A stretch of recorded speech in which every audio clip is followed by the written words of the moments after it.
Alright, we got a Yamaha 350 Wolverine 4x4. What I'm going to do is show you what we're going to have to do to change these. We got some bearings that are bad. There's some play in there. There's a lot of popping and noise going on.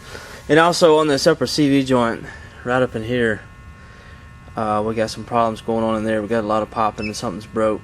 Anyway, I got a whole new shaft. I got all new bearings, seals, and I'm going to show you what is involved to changing the bearings and the CV joint out, the whole complete shaft. Okay, the first thing I've done in order to get this CV shaft out and this hub assembly off is I took the brake caliper off, disc brake caliper. Take the hose connection loose, don't break the hose, but take the keeper off and take the caliper and just set it up out of the way. The next thing we're going to do is we're going to take the nut off the bottom of the tie rod arm, and this upper ball joint, we're going to take it loose right here, get it up out of the way, and the lower nut, take it, get it up out of the way. That way we can get this hub assembly off, and then we'll pull.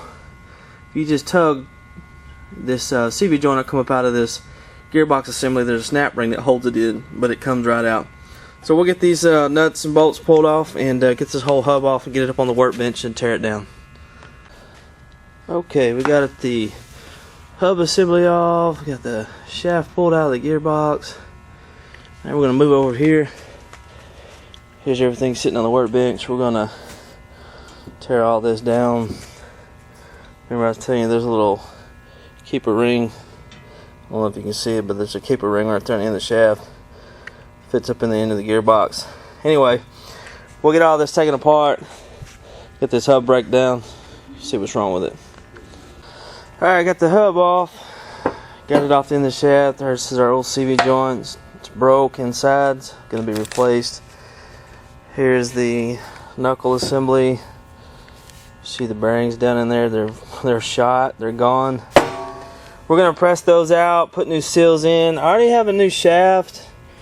Right here you can see in the background we got a replacement, and we got new seals and bearings, so we're going to move forward and put those in. Alright, we got the old bearings pressed out of the spindle. As you can see, those bearings are pretty well shot. They're dry, full of trash and dirt. One's missing the ball. Spacer still kind of good. Anyway, we went ahead and cleaned up the bearing surfaces on the spindle, front and back, and we're going to go ahead and put the new bearing in and the spacer. You got the convenience of a press, that's good. If not, you can use a hammer and a nice punch if you have to get them out.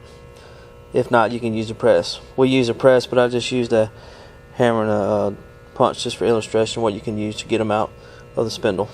Alright, now that we got the new bearings pressed in on the front, new bearings pressed in the back, have our spacer in there. Next thing we'll do is put our seals on. You have a back seal, which is a little different setup, and you have the front seal. Be sure when you go back together you don't get them mixed up. The difference between the front and back, the back one has a little lip on it for dust and dirt and debris that fits up good on the CV joint. The front is smooth, it doesn't have it, it just has the oil lips on the inside. Be sure not to get those mixed up when you go back together.